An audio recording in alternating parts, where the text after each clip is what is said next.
Oh, gosh. And, I know. Who's she? Who's that? She's work experience. So Jojo, can I just ask, so you and Bruce, how do you know each other? Wow. How have you ended up doing this podcast with him? Did he beg you? One of the best questions anyone's asked me. How on earth I ended up in this situation, not of my own making. Bruce and I have known each other for probably about 20 years from the comedy circuit, because I'm a stand-up comedian. So our paths have crossed many a time on the comedy stage.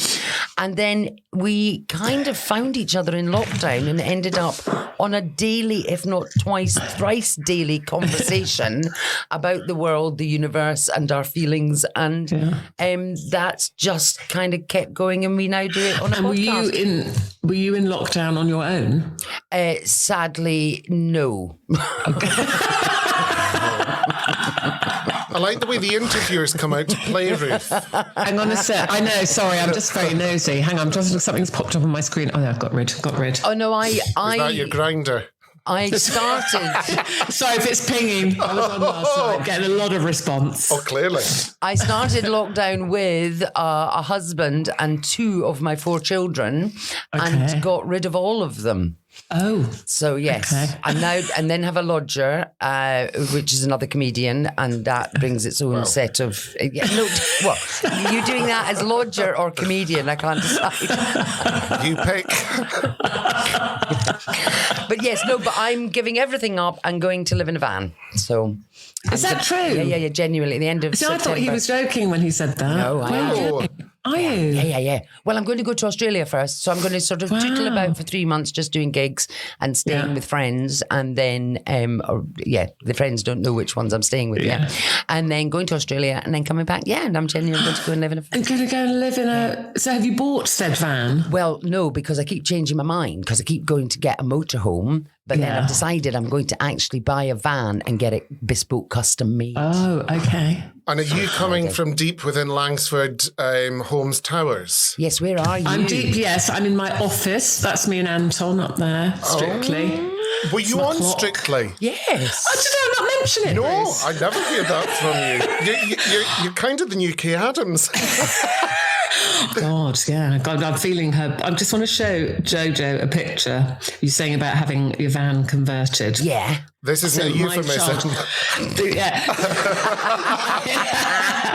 My childhood holidays were all in camper vans with my dad, but the very first one, of course, can't bloody find it now, of course can't. The very first one was an old Bedford van, which he converted himself. And there's, we literally, oh God, where is it? We literally look like the hillbillies. Sorry, I will get there in a sec. I've kind of definitely come around to the idea of now converting a van because I think a motorhome in hindsight is too obvious as somewhere that I'll be sleeping. What about a motorised futon with an umbrella? Right, here's our... I don't know if you can see. Where would I hold this for you to see? Oh, wow, yes. Oh. Still, please. Is that you in the front? That's me in the front. I'm in a toweling poncho that my mum made by basically folding a towel in half, cutting a hole in it, sewing up the sides. It's good, and look at the van. It's so cool. And then, hang on. And then this is my dad. Hang on, see if I can make that bigger for you.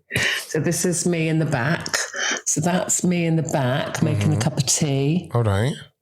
And that's my dad relaxing. And did it have any facilities in that van? Not in that one, no. We had toilet roll and trowel. Into the woods we went. A busy people. And then we upgraded to a really lovely Volkswagen camper van. This is me looking very much like a boy. That's in Scotland. Oh, no. I was very tomboyish when I was little. Yeah, well, all our clothes were like knitted by your grandma, weren't they? Yeah, absolutely. And hand-me-downs regardless of gender. Yeah. So this is us like in the middle of the Black Forest woods or whatever in Germany. So we went everywhere in that. So was very happy. But now, hence why I just want a 5-star hotel because I've done that. Yes, you've done that. So you've had that experience, whereas I did it the other way around. So I'm now looking for, But you talked us through your poncho beautifully, which brings us on to your most recent carnation, that of being the Coco Chanel of Chiswick. I'm going to steal that. I'm writing that down. Coco Chanel of Chiswick, no, but isn't it funny? Yeah, isn't it funny? Because I never really made any connection between me and fashion, particularly other than I like it and I like nice clothes and but just recently I did needlework O-levels as they were called back in the days of black and white. And I used to make loads of my own clothes, and my mum made all our clothes when we were kids, and so she always had a sewing machine was always going, and then she taught my sister and I to sew, quite basic things. And then I did needlework O-level, and I used to make a lot of my own clothes. I remember, laying out all the fabric and the patterns on the sitting room floor. So maybe it was predestined. Maybe there was a little seed of Coco Chanel of Chiswick in there. It's funny you mentioned about sewing machines. I watched Dani Minogue, who, if you ever meet her, can you ask why she blocked me on Twitter? Because I've still never gotten over it. Ask her. And she was on Loza talking about a range of petites, because she's a QVC gal. She is. She's a more recent QVC gal than me. But they get it also. Brenda Edwards, who's my colleague from Loose Women. She's now on QVC. So, I started a trend there. Everyone's coming. Everyone wants a slice of it. Well, if I wasn't working on a Thursday, me and the dog used to get full of gin, and I used to text in and call in to Ruth and Jackie. And Jackie Kabler, who's she's a novelist, she's a QVC presenter. She's amazing, she's fabulous. And she would go, we've had a message from a Bruce Devlin, and she'd be like, right, okay, I know who that is he sober, and all that kind of thing. It was always a good laugh. I love that. She's like, he says he knows you, and I go, it's okay, let him through, it's fine, he's all right, he's with me. I've known him for a wee while. So do you enjoy that then?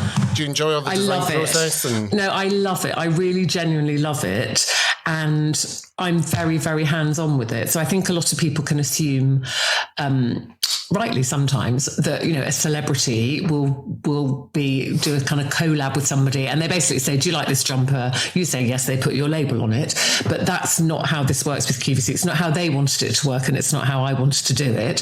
So that's great. So I'm very, very involved, literally from, I would like to do a jumper like this with a V-neck and a whatever. And I choose yarns and colours and buttons and zips, and I work with a fantastic design team, and I have particular designer Sam, who I work with all the time. And obviously I've been doing it 5 years now, so over those 5 years I've learned an awful lot. She's got to know me, so it's a much easier process now, because she doesn't show me things she knows I won't like, because she knows what I'm like now, and I know I've got to grips with certain fabrics and what they will and won't do, and and I've got very clear ideas about what I want and how I want it, because... Is that code for strong opinions, Ruth? Yes. I have very strong opinions. The thing is, they to me, but that's important to me, because essentially when people, say on QVC, like, what's your inspiration? Who are you designing for? I say, essentially, I'm designing for myself, which sounds really selfish, but it's absolutely true. I'm designing clothes for me, clothes that I find difficult to find, a woman of 62, when I go shopping. And I go, well, I don't want my jeans cut. I don't want low-rise, mid-rise, whatever the bloody hell that is. And holes in the knees. And holes in the knees, and someone's put a cheese grater to them. No, I want sleeves. I don't want things that are clinging to my weight or lack of waist. So that actually is working well with QVC, because my audience, and a lot of, mostly their customers, are my age group. They're all kind of 50, 60 plus, and some of them are quite a bit older than that, and they're very loyal. And so I think once they realised, actually, Ruth is genuinely designing this stuff, and they see me, I put stuff on Instagram, and they'll see me in meetings. I'm forever in the building, even when I'm not on air. I'm always there doing something. And we do things they call fit meetings, where you have a model, a standard size. Well, allegedly there's an industry standard size. Who knew? And so we have a model who would be, an industry size 12, say. So every measurement is the industry standard, and then we fit the clothes to her. So hence she's called a fit model, not a shoes fit model. Yeah. She might be, though. And she might. They mostly are. And I go to that, so we try we get the prototypes, and I say, oh no, I don't like how that shoulder's sitting, and actually it's too long. Let's make it shorter or longer. So very, very involved. And I think I believe that's why it's been the success that it is, because it's genuine. It's done for me and women my age, and it's women my age who are buying the clothes, and then they start to trust you. You know, when people trust you, when they go, actually, she does do this and she is designing, she knows her stuff. You know, I do my homework. So when I'm talking about the clothes, as Bruce will know, my biggest supporter, and excuse me, I've got a runny nose this morning. You know, when I'm talking about it, it's very clear that I know because I've done it and I've been involved in that process. Then when they trust you, it's amazing, you know, that they will buy things when I'm not there. So once a woman knows she likes my jeans and they fit her and they're comfortable as I tell her they are, once they believe you, then they'll buy things when you're not there. They go, I need another pair of Ruth's jeans. So, and when I did my Feeling Fabulous event, which I was very disappointed you couldn't come to, but another time maybe. No, thank you, definitely. I feel I should be hosting one of the stages next year. I think you should be. Yes. How are we going to keep you sober though? Well, keep me away from you. Take you early morning. Get you in. But I think between 9 and 10 and he's okay. But I think that's very true, isn't it? I think people underestimate how much authentic, you know, being able to trust someone and something being authentic. Because you can see right through someone that's just trying to make a fast buck and going, you know, I put my kind of validation on this, but then have no involvement. It does make a huge difference. I think so. And they're very astute. They know what they want. They're brutal when they don't like something.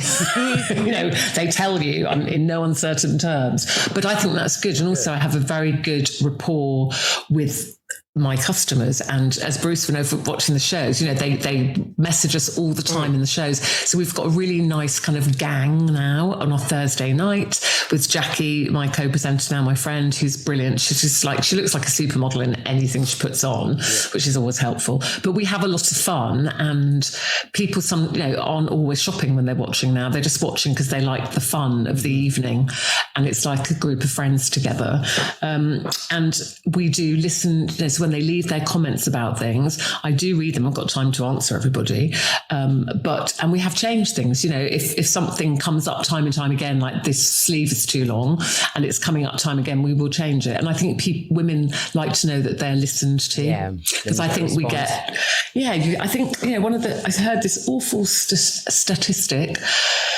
That's just why the event of Feeling Fabulous kind of came about, because it said that women over 50, however many were surveyed, a really high percentage said they feel invisible. Yeah. And I was like, that's awful. That's so awful. And that came through loud and strong at Feeling Fabulous, that all those women I spoke to just kept saying, thanks for doing this for us. Thanks for doing this for us. There's nothing like this for us. And I think for us, they meant, you know, anybody over 50 who get written off that suddenly we're supposed to be in elasticated trousers. My solo show this year at the Fringe was called Growing Old Disgracefully, and it was exactly that, the fact that I'm moving into a van, that because mentally I still feel 18, but since, you know, I'm 56 now, but since I've been in my 50s, the world treats me differently. There's this this mindset and change that I probably get some disparaging comment on a daily basis towards my age or my inability, and exactly that, being invisible and, you know, not expected to be fashionable and not expected to go out and have fun, and you're just going, stop pigeonholing me and stop making or trying to make me feel like I'm not relevant. So and those women, you know, so many of them are, you know, they're really vibrant, they're still working, they're out and about, and yet it seems that the world of fashion particularly just disregards them, as if we should all be slipping into elasticated trousers the minute we're 50. But sometimes, mind you, thank God for Elastane.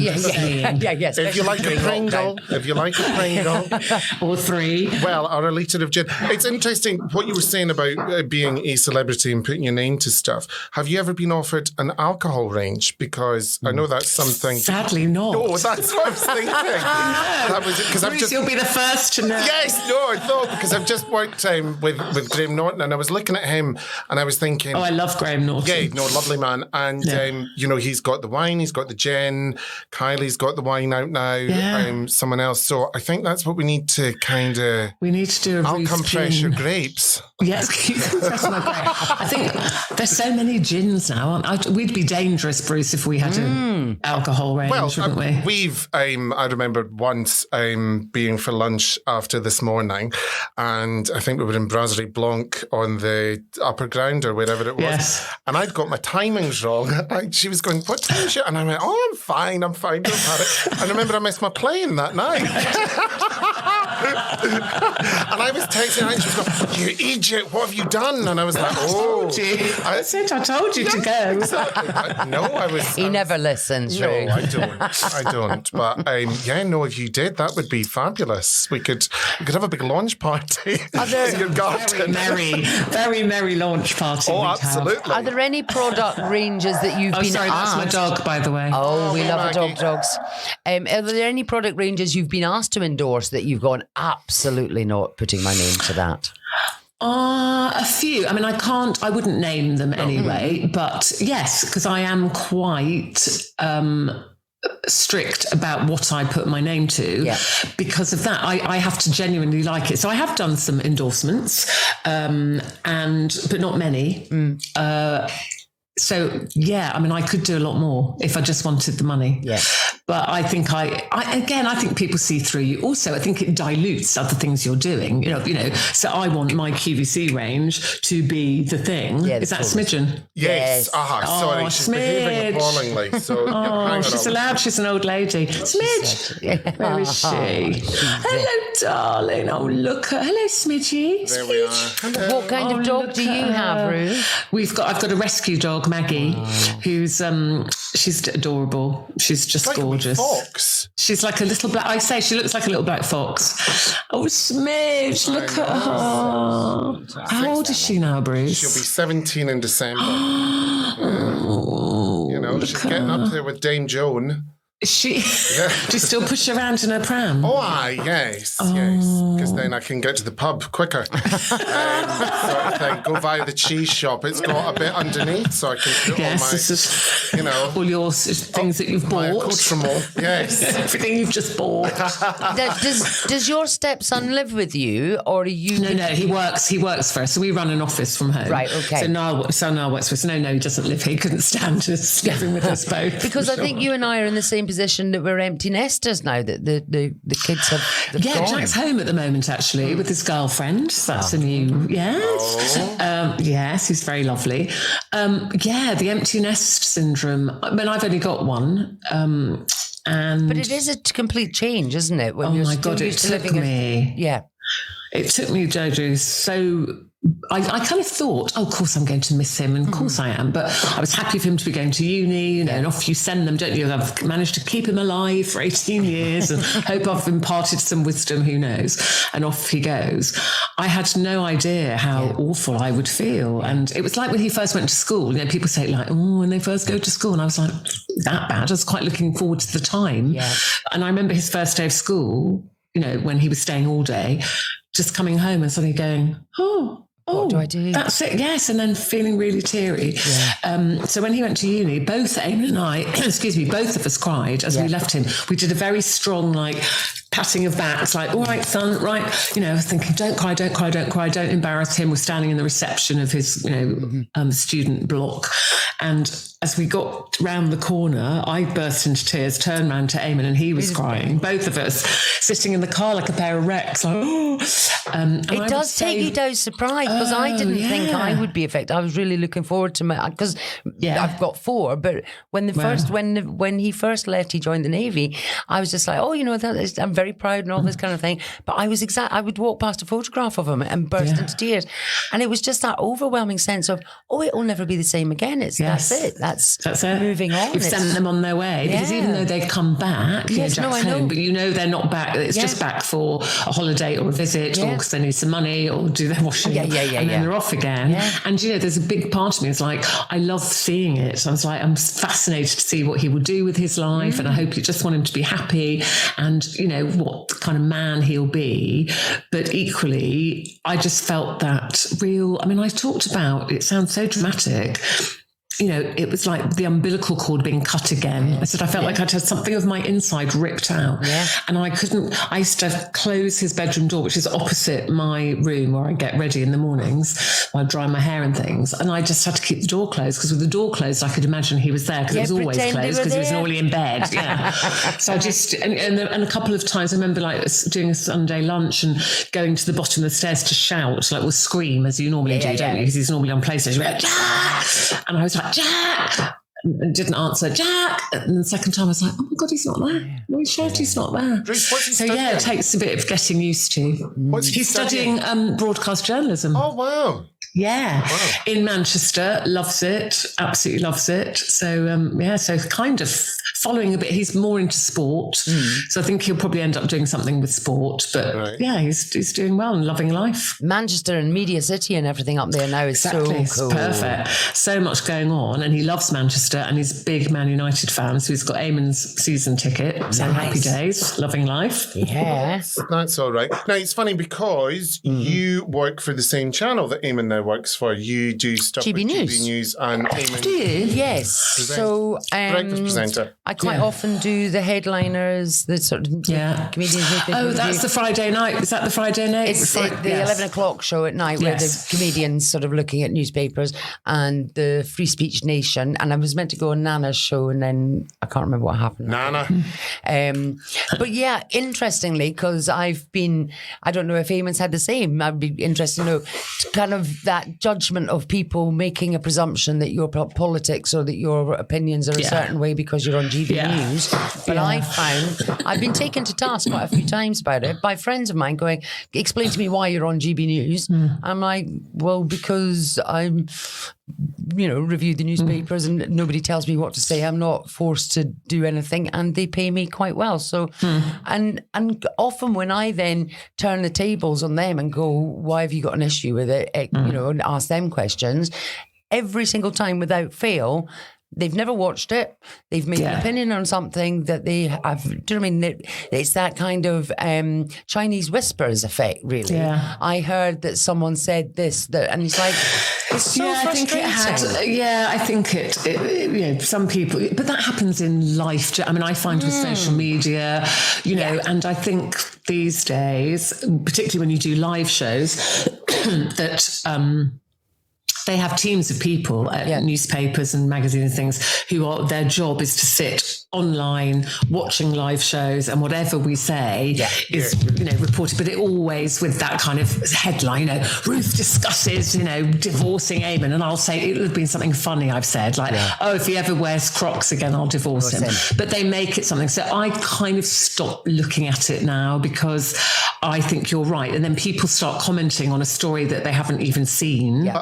I remember, and it goes on, and you end up, why am I trying to even defend myself against these stupid people? So I don't bother. No, I remember when we first met and we were blethering away. So the first time that I met Ruth, I'd gone to the studios and then you'd forgotten that you were doing, it was a photo shoot for Women Magazine, and I met you came with me, didn't you? Yes, absolutely. Yes. We met little Benji.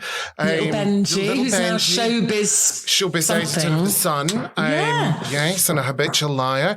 More of that later. But the funny thing was, I remember when we were having a glass of wine afterwards, and you'd said that one of the magazines, the magazines you get the tills, had a whole host of photos of you squinting at the South Bank when you were doing stuff outside, and it was Ruth is furious, and it was because Eamon had left you to wrap all the presents for Christmas when you get down to it. But that is your thing. You'd like wrapping the presents, and you have your ironing board trick. Oh, my ironing board. Well, actually, the ironing board trick, I always feel really bad because it actually wasn't mine. It was somebody on Twitter, and I can't remember their name, but somebody told me. So I put something out like, I love doing presents, but doesn't it kill your back leaning over, whatever? And somebody on Twitter, this is years ago, sent me this thing and said, oh no, Ruth, do it on your ironing board. And I was like, what? Oh, it's the best thing ever. Wow. So I've just passed on that little tip, or hack as they call it now, because you can get the ironing board whether you're standing. I like to stand, or sitting, you can get the ironing board to the optimum height for you, so that you're not even remotely bending. Because, even if I do it on my dining table, I've still got that slight bend, which kills my back. Wrong angle. So honestly, you use the thick end, you need a heavy sellotape dispenser, okay? On the thin end, heavy sellotape dispenser, and then you've got the wide bit to put your parcel. Honestly, try it. That is a top tip. I love a top tip. Changed my life. That and frozen chopped onions changed my life. Well, exactly. Frozen chopped onion. I can't remember the last time I peeled and chopped an onion. Bags of frozen chopped onions and frozen chopped garlic. Yeah. Why, what? Oh, but because I know it's really lazy. Sorry to interrupt. She's looking as though a meteorite has hit, clearly. It's a bag and the onion is already chopped and frozen. It's done for you. You open the bag and it comes out. It's a miracle. It's what Jesus would have wanted. This is what I have to deal with on a semi-regular basis. But going back to, while the goldfish is staring, going back to Honestly, Jojo, try them, because I can't chop onions. I get a really, really bad reaction. I like really bad. It makes my eyes hurt.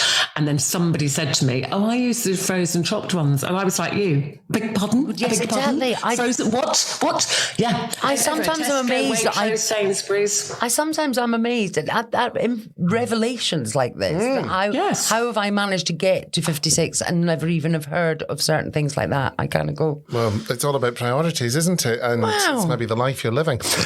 Going back to what we were saying about these stories, how do you cope being in a relationship in the spotlight with so many made-up stories? How do you develop that thick skin? Because I always remember you saying to me, it doesn't really bother me, but my mum will read it in the supermarket and she's like, what's going on? Yeah, it doesn't bother me now. There have been a couple of occasions where a line has been overstepped and we have sent a letter, to a certain publication. Strongly worded letter, normally from a lawyer, just to give it a bit of gravitas, to say, we put up with a lot that you write about us.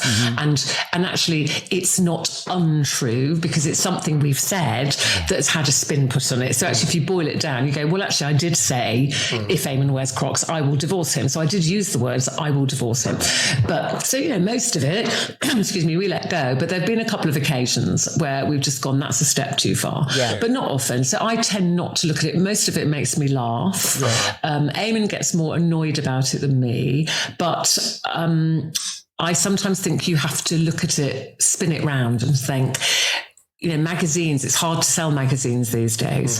So whatever's on the front, they believe it will sell their magazine. So if I'm on the front of their magazine, I kind of go, that's because you're relevant, and they believe people are interested in you. So that's how I try and spin it. Which is a really good way, because it's kind of looking at it as being flattering and it's kind of compliment. But it's getting back to what I was saying about the sort of thing I've had with the GB News is, and years ago I did Wife Swap. Did you? Yeah, years ago. Show. Absolutely madness. But, and again, a lot of headlines. I was sort of filthy, lazy, unfit mother was the headlines. And didn't know how to chop an onion. I didn't know how to chop an onion. Exactly.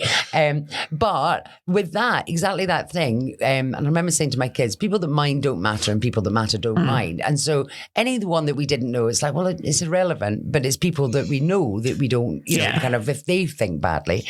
But equally, but it was the GB News thing. I was surprised. I don't care what people I haven't met think or what people write, but I do care if people that I genuinely kind of know in real life sort of form this opinion, particularly about me going on GB News. It was like, what's wrong with you? Yeah, but then hopefully you can change their mind, because they've been swayed, haven't they? Whatever it is, GB News or some story they've read about me, they're swayed by something they've seen, which we all are to a degree, aren't we?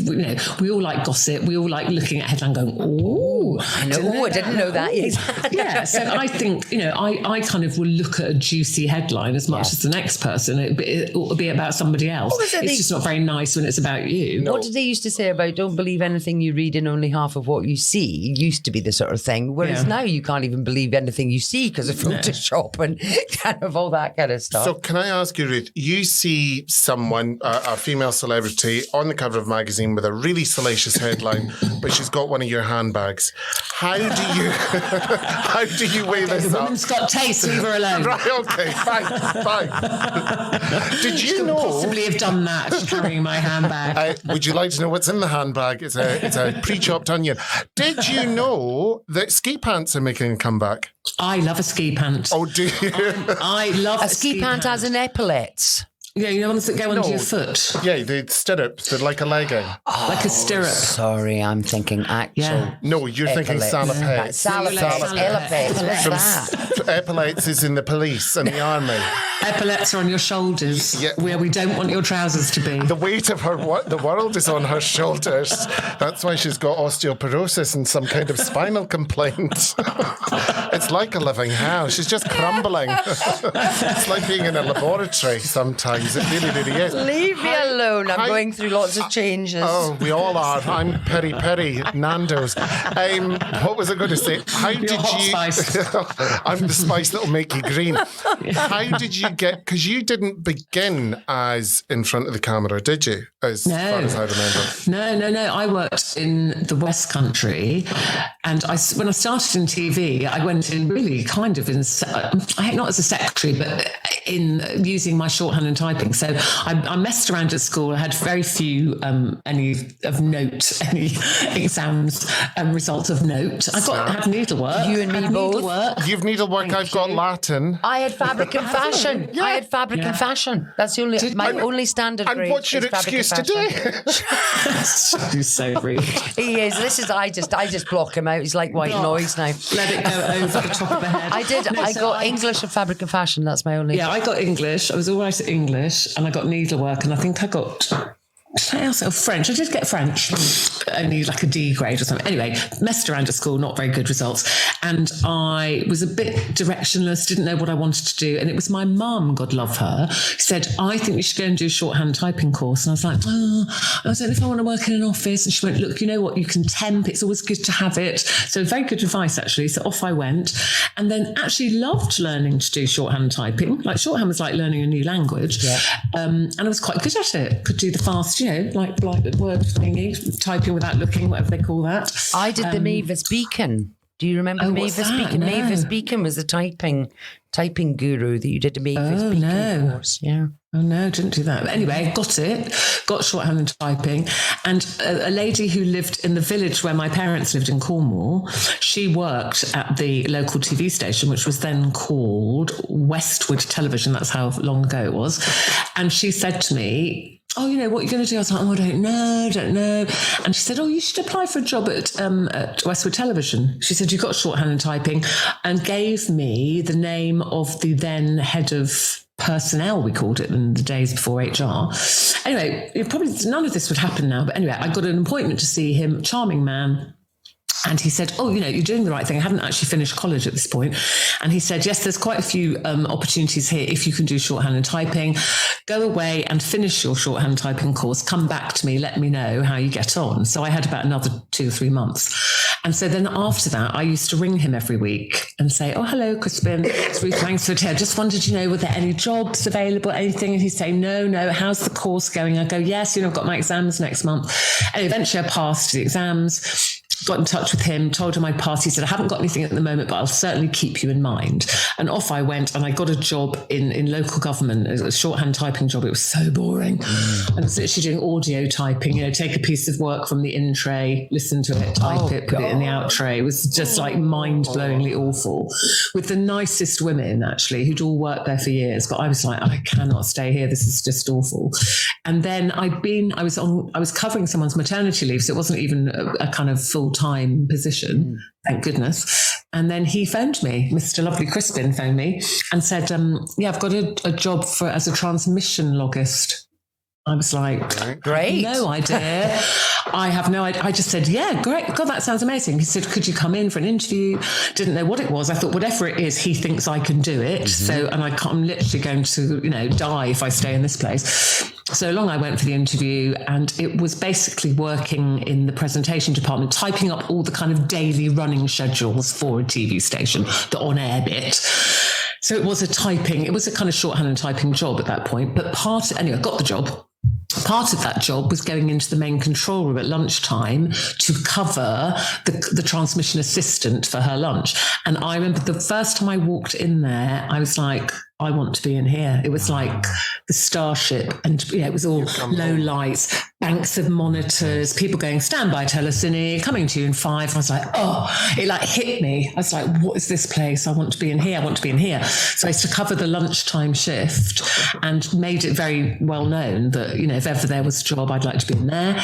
And I got a job in there eventually. And I worked alongside the continuity presenters who were in Vision in those days. Mm-hmm. So, and they say, and coming next on Westwood Television, it's Coronation Street, do stay with us. But it was all in Vision. So I was responsible for giving them all their timing. So I had sat and watched how it all worked. So you knew how to do it. So I kind of knew how to do it. Hadn't thought about doing it. I wanted to be a floor manager. So I used to go, after I'd finished my shifts, I used to go in and watch the 6 o'clock show. And the head floor manager, senior floor manager, I said to him, if a trainee position comes up, I'd be really interested. And I think I would have been a really good floor manager because I'm really bossy and I like everything done and in its place. So I think I'd have been quite good. But in the meantime, they were looking for a holiday cover continuity presenter, and my then boss, who's not with us anymore, David Sutherland, wonderful man, he called me up on a Friday afternoon. I thought I was, he obviously wanted something, so I took my shorthand pad and my pen, and he said, look, we need to get some holiday cover for continuity presenters. And I was like, yeah. And I genuinely thought he was going to say, could you type something up and we'd get it into Stage magazine or whatever it was then, and see if we can find someone. I was like, yeah. And I was standing there with my pad and my pen, waiting for him to dictate something. And he just said, I wondered if you fancied having an audition. And it was one of those moments, when you look over your shoulder, like, sorry, someone else just come in the room. And I said, sorry, me? He went, yes. I was like, I was so taken aback. I went, why? And he went, I don't know. He said, just thought you might be quite good at it. And it was a Friday. And he said, listen, you don't have to say now. He said, have a think about it over the weekend. If you're interested, let me know on Monday and I'll set up an audition for you. And I remember running in the building. We had a phone. It wasn't a red phone box. It was like a little booth, with the when you put the money in, that old-fashioned thing. Yeah, payphone. Payphone, thank you. And I remember phoning home. So this was like 5 o'clock on a Friday, and put the money in, beep, pips. And it was my dad. Could have been my mum. It was my dad who answered. I was like, Dad, guess what? I've been asked to do this thing, and I don't know. Blah, blah, blah. And my dad said, well, what have you got to lose? He said, you've got nothing to lose, have you? You've got a job. I had a job, and it was a staff job. He said, look, if you're rubbish, it'll just be embarrassing for 5 minutes. He said, but you might be quite good. He said, just go for it.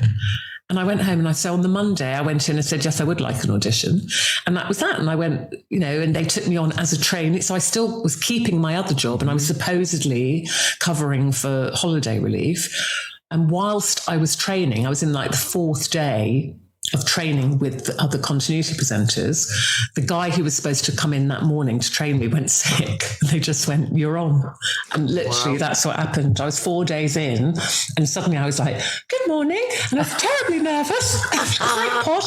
Sounds like Princess Diana, because everyone was quite posh then. I was like, good morning, you're watching Westwood Television. It was all very like that. Yeah, and so it's an amazing, it's one of those kind of fairy tale stories, isn't it? Backroom girl makes good. Right place, right time, all of those things, really. You mentioned accent there, and it's funny watching some of your earlier stuff. Not that you don't, I've always thought that you spoke very well, and you have a lovely tone. A beautiful tone, yes, it's resonating. But you were a bit more RP back in the day. Yes. Was that required of you? Everybody was. Yeah. If you watch, there were very few regional accents, which I think is wrong. Mm-hmm. Much more now. In fact, it's almost the other way now, isn't it? That if you haven't got some kind of regional accent, you're probably not considered as much. But everybody was terribly well spoken on the television then. And I was I spoke like that because when people say, where are you from? I've got that real weird mishmash because we were an army family. So I was born in Singapore. I travelled around with my parents. Eamon is very much Belfast. He calls it home. He's still got the accent, and that's, who he is. And I feel like I don't have that. I don't have those those roots. Oh, something's popped up. Go away. Oh no, the grinder again. Oh no. Niall! What's that? Hang on, let's just go okay. Don't know. Hang on. Oh, I love gosh. that. Open to anything. Yeah, just say okay.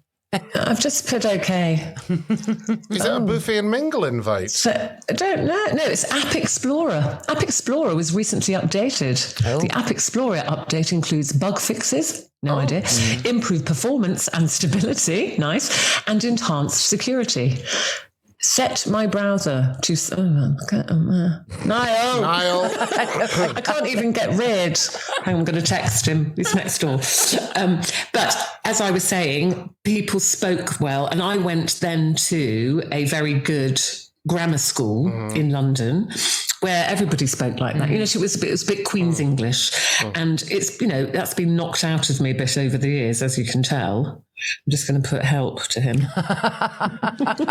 how quickly I love that. Put up the smoke signals. I love that the house is so big we have to text to the east wing. No, it's not so big. To retrieve the help. He's literally across the hall, but I can't be bothered to get up, open the door, and walk over there and leave you. Now, you've mentioned Eamon a couple of times. How many years have you been held together by negative equity? No, I said I'll text help and see how quickly Niall comes. I can't. Look, I'm pressing the X. Niall, could you press something, please? She's very depressed. Thanks. Oh, look how quickly he fixed that. That's He just lovely. said it's because it's not a touch screen, Ruth. Oh, But It's you, my new- Ruth. Oh, that is beautiful, you absolute idiot. Literally doing this. How can't I get rid of that? It's because it's not touch screen. No. It's my new laptop, which I don't know how to use yet. now you, I'm in love with Ruth. I like that she makes those kind of obvious mock-ups. That's No, brilliant. They just literally, young people look at you like you're a fool, don't you? Yes. We would have looked at our parents. And in the way can tell that- by their faces. The way that I'm trying to defend myself being in my 50s and I'm not an idiot and I'm not, and then I go, well, actually, I'm kind of...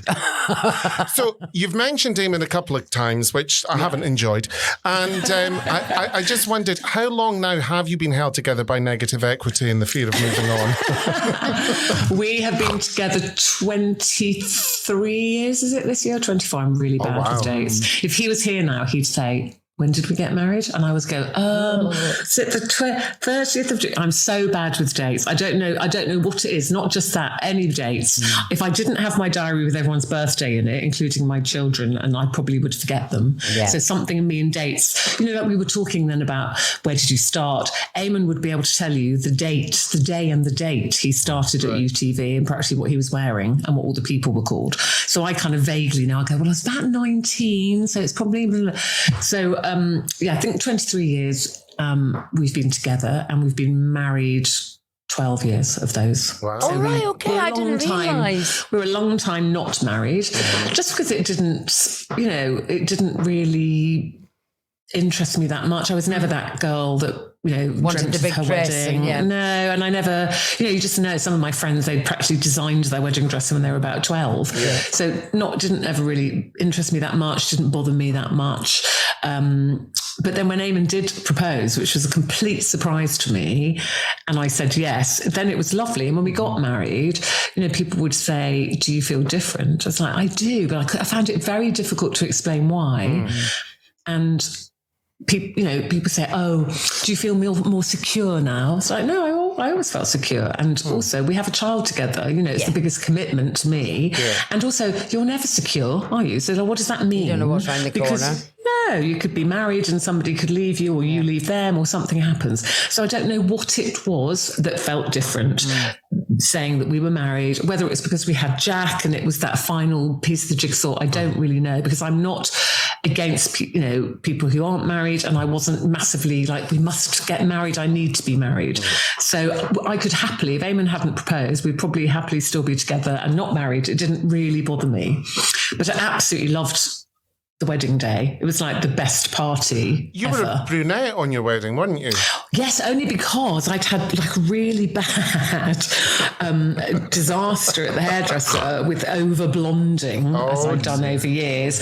And it hadn't gone green, had it? No, it literally was breaking, like it was snapping off. And my then hairdresser said, you have to get all that blonde out of your hair. And I went, but it was really dark for a while. Very dark. To try and get it back to any kind of healthiness. And so by the time I got married, I just had a few little caramel highlights, but essentially it was quite brunetty. And what made Eamon propose? Did he just have a kind of... I think threats of violence from Ruth. For me. We were actually, I think it's a lovely story, but then wouldn't I? But we were at Cheltenham races and it was Ladies' Day.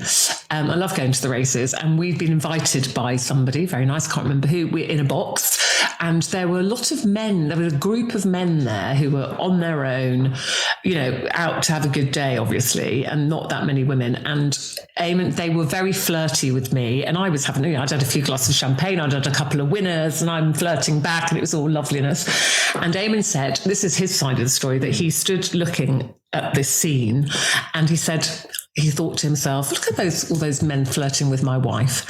He said, and as I said it, I thought, oh, she's not my wife, actually. Actually, she should be my wife. And he went in, I remember him disappear. I remember suddenly he wasn't there for a little while.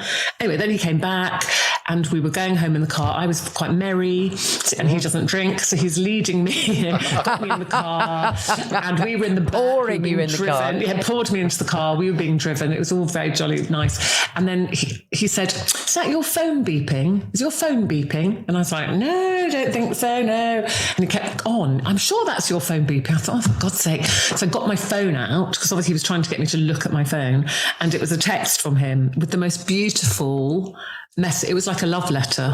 And at the end it said, will you marry me? And it was so lovely. And it sounds, when people say, how did Eamon propose? And I say by text, it sounds like the most unromantic thing in the world, doesn't it?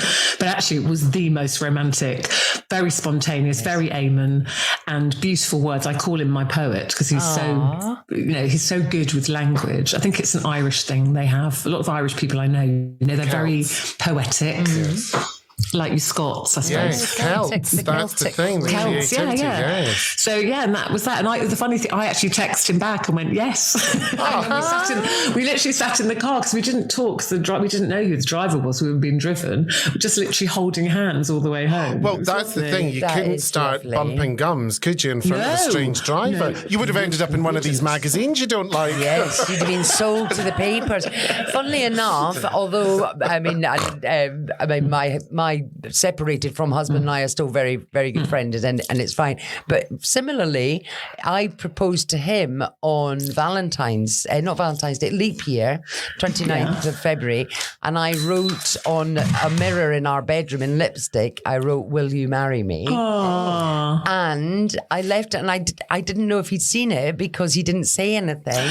And I was just like, I can't, do you know that? I was like, has he seen it? And I left it for a little bit, and then I kept sort of going into the thing, and I came back and he wrote underneath, yes, I will, in lipstick. And who cleaned the mirror? We still have it. We sprayed it with hairspray and we kept it. And I'm divorcing him, but it was lovely. Yeah. Didn't clean it quite well enough, so at least no more. That's lovely. You've mentioned your dad a couple of times, and you're an ambassador for Alzheimer's, I never know how to pronounce it. Alzheimer's UK, which is very dear to your heart. So how do you decide? Do you have to be affected by what the charity is? Because I would imagine you get a lot of offers in which to, be figureheads for charities. Yeah, I like doing things for charity. And again, we were talking about, people want you to endorse products. I could work for charity all day long, every day. And there's no such thing as a bad charity, in my opinion, from small to large. So it's very, very difficult to decide which ones you want. So I think for a lot of people, it does come down to something personal, doesn't it? Yeah. So before my dad had Alzheimer's, I would do things for various charities, but the Alzheimer's Society, we knew nothing about Alzheimer's disease at all. Yeah. And again, like a lot of people just thought, oh, that's something when people get old and forget where they've put their car keys, and then you realise it's so much more. And so when my dad... it took us a long time to get diagnosed. So we knew there was something wrong, but we didn't know it was Alzheimer's. We kept saying, Dad's being a bit odd. And have you noticed Dad's doing this? And Dad's being a bit funny. But so by the time we did, somebody else obviously said, maybe it's Alzheimer's, maybe you should get him checked. I think he was he was well on the way with his Alzheimer's by then. Anyway, once we were given that diagnosis, there's not much really that you're offered. You know, you're just told, yes, he's got Alzheimer's. Hopefully it's a bit better now. We're talking like 15 years ago. And so we were a bit lost, you know, we were like, oh, right, okay, what do we do now? And I happened to mention it. So we kept it to ourselves. I don't know why we did. Kept it to ourselves for quite a while, particularly my mum. She was very like, people don't need to know, you know, she's that generation. So we didn't really talk about it. And then we were doing a phone-in on This Morning. And we were talking about guilt. And this wonderful woman rang and she was very upset. And she said, I'm feeling hugely guilty because my husband, who has Alzheimer's, he's been in respite care for a week so that I could have a break. And he's coming home today and I'm dreading him coming home and I'm feeling really guilty about it. So that's the conversation. And I really felt for her. And for the first time ever, because it just was in that moment, I said, oh, listen, I know how you feel. You know, my dad has Alzheimer's. And I said, and my mum's really struggling. And as I said it, I could hear my voice started to break. So it's the first time I'd kind of said it and I hadn't meant to. And then almost the loveliest thing, but almost the worst thing, Eamon was obviously with me. He just put his hand on my knee and kind of squeezed my knee. That'll do it. And then I was gone. Yeah. And then, see, even that makes me cry.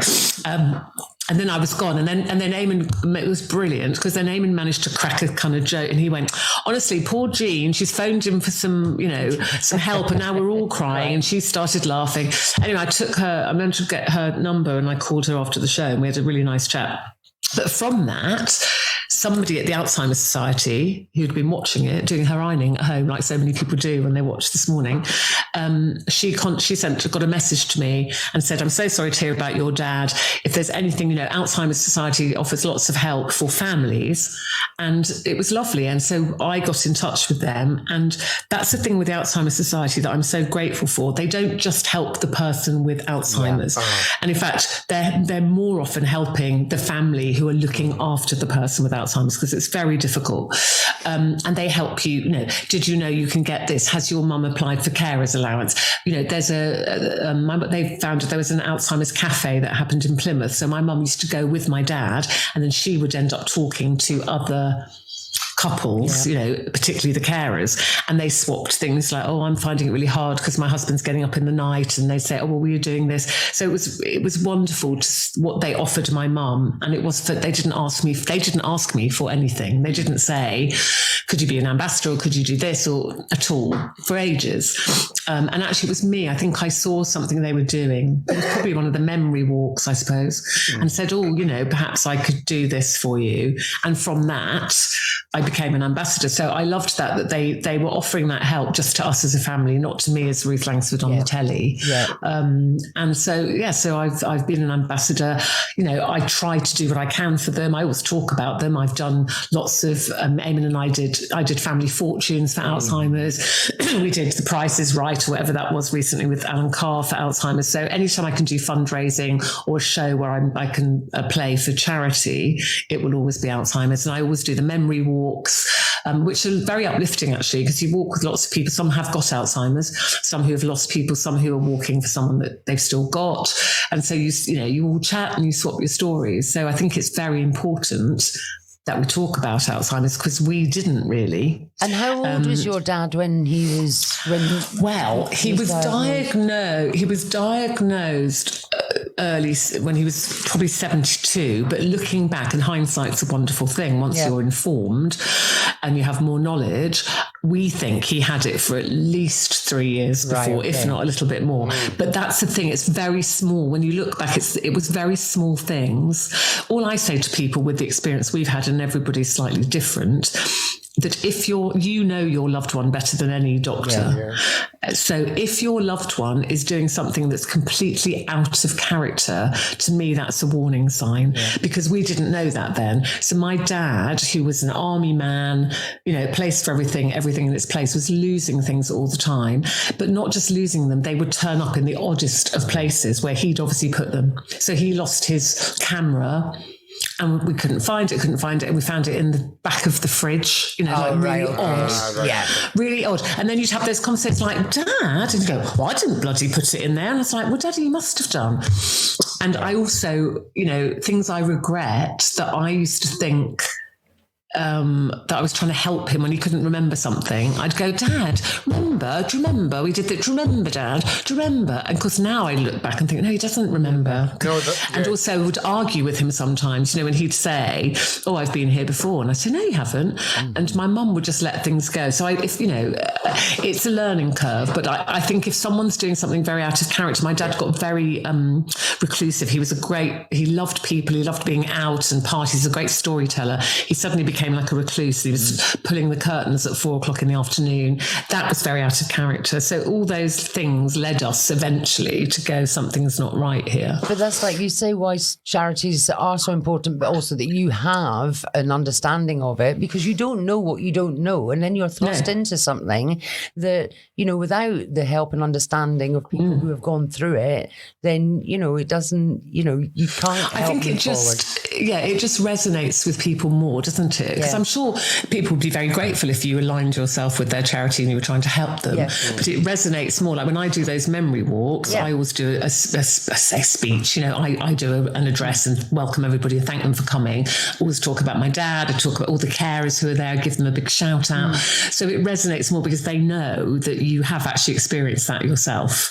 And I think that just helps, doesn't it? That you have more understanding of what they're going through. You know what you said as well, it was really interesting when, you did say it on this morning and when the caller phoned in, but you said that, it all became quite emotional and that Eamon made a joke and that was the perfect thing. Yeah. And it's quite interesting just with what's been happening recently, the idea of not being told not to use comedy because it's a time of reflection and grief. You go, no, actually that's why it is so important. Yeah, no, gosh, you have to laugh. You absolutely have to laugh. And it's jokes not at the situation, it's with the whole trauma of it that makes it better. My best, funniest story. It's funny, but also really sad. It made me laugh. When my dad eventually was in a care home, and my aunt and uncle and my mum were all visiting him in his room, and they had the TV on, and I was on this morning.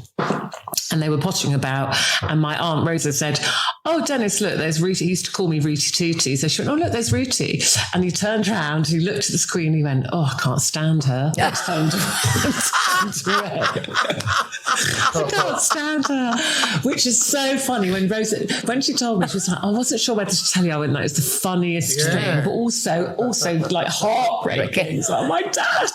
But, you have to laugh because there are so many funny moments, and if you didn't laugh, you'd just be crying the whole time, constantly.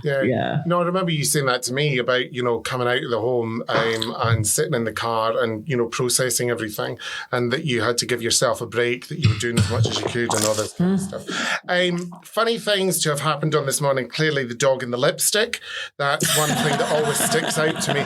But with regard to, because I know you don't like to talk about it, but for people that don't know, you did Strictly.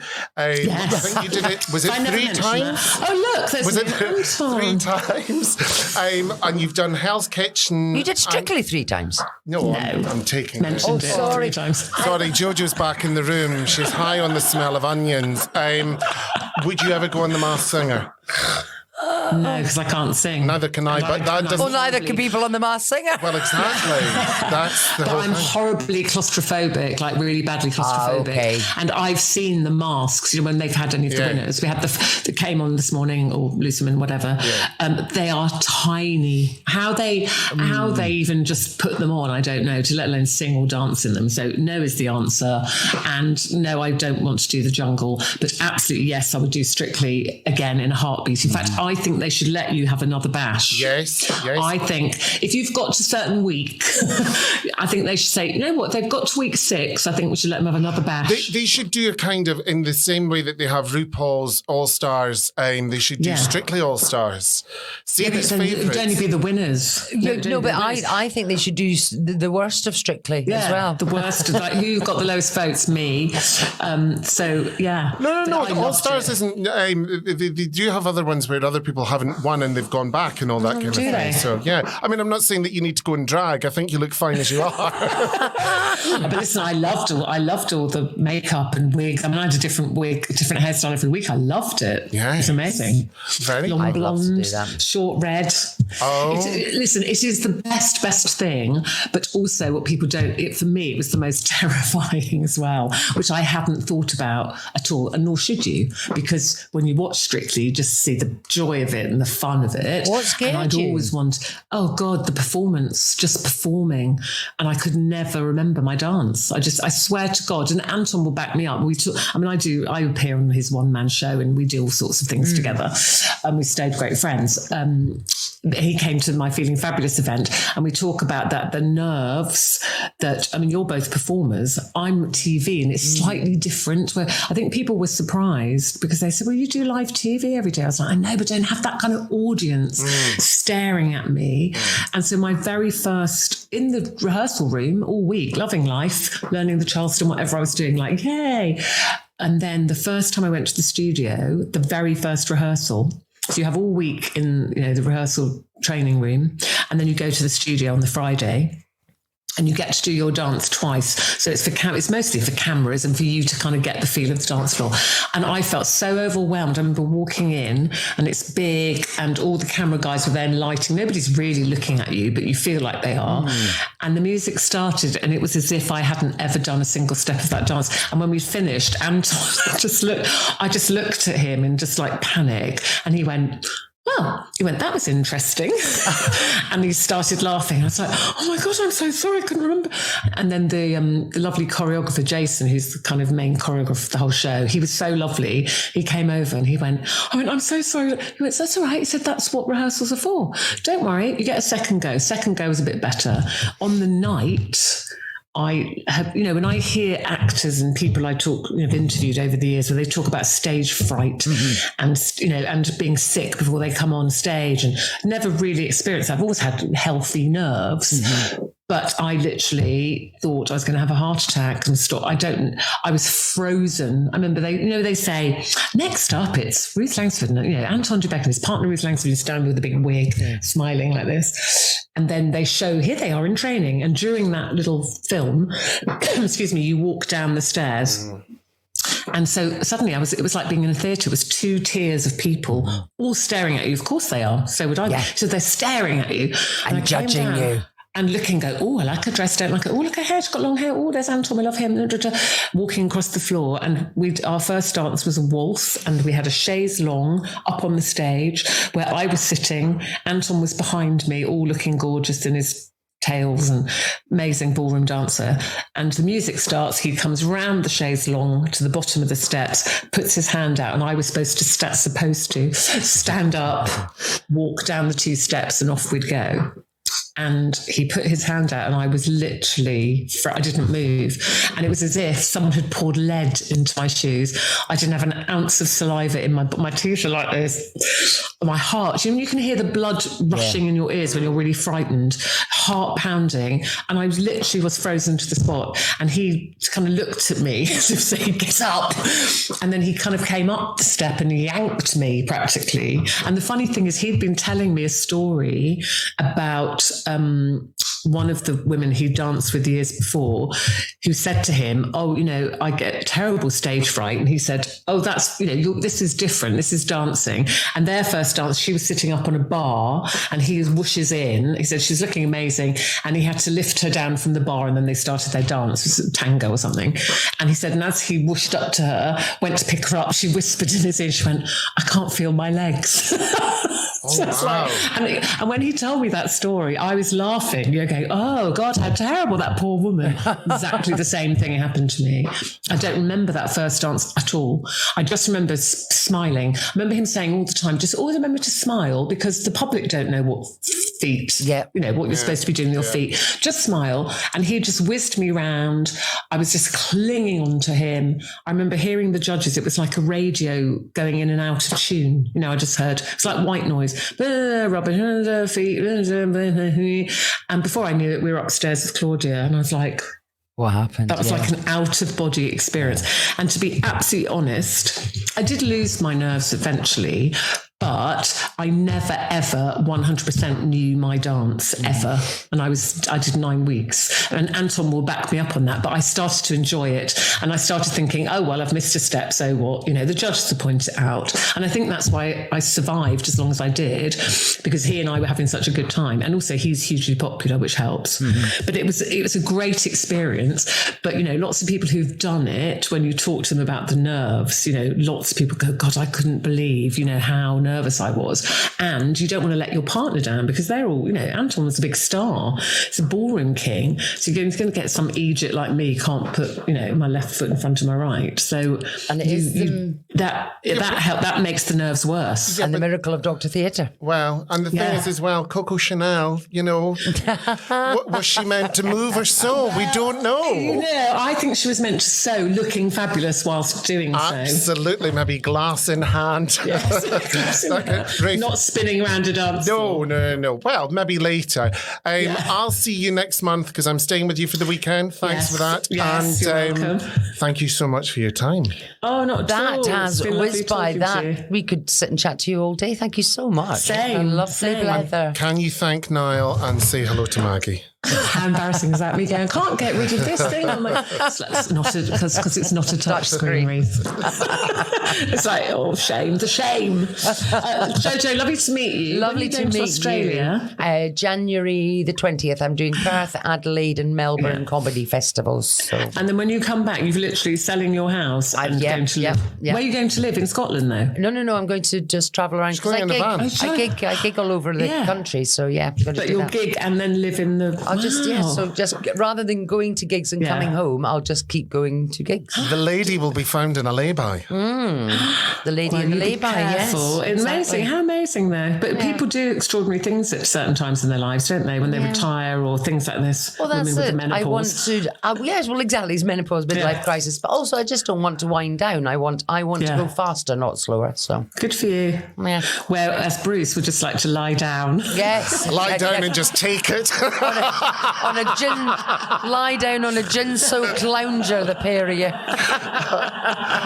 Ruth, we will save this smut for another time. Another time. All right, darling. Now I have no idea to turn this off. You know that. Right. So I'm just going to go. We'll turn you off, but it's nothing personal.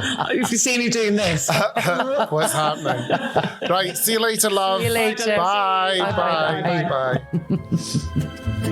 Bye.